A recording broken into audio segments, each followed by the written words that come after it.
वो जुगनी मारी छोरी से, तू उसकी चिंता करनी बंद कर दे। उसने कर भी ली होनी अभी तक तैयारी।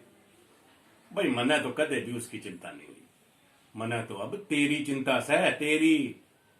हाँ, सब समझू मैं।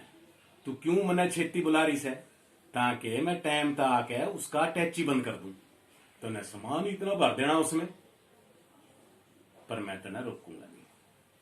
सब समझू मैं, मां का दिल से है। भाई हमारी छोरियां हैं इतनी प्यारी, क्या करें, बाहर भेजते हैं जी तो बहुत दुख है। पर एक बात बताऊं, बात याद रखना, बदलाव में ही जिंदगी का नियम है। हाँ, अब हमारी जुगनी बड्डी हो गई है, समझदार। कल ने उसका ब्याह करेंगे, तब भी तो भेजना पड़ेगा ही। भाई यही रीति है। चल अब तू मेरा डिब्बा दे दे, तेने तो बातें से अपना ढिड भर लेना है। भाई मैं तो सारा दिन भूखा प्यासा घूमता रहूंगा। चल दे मेरा डिब्बा और चिंता करनी बंद कर।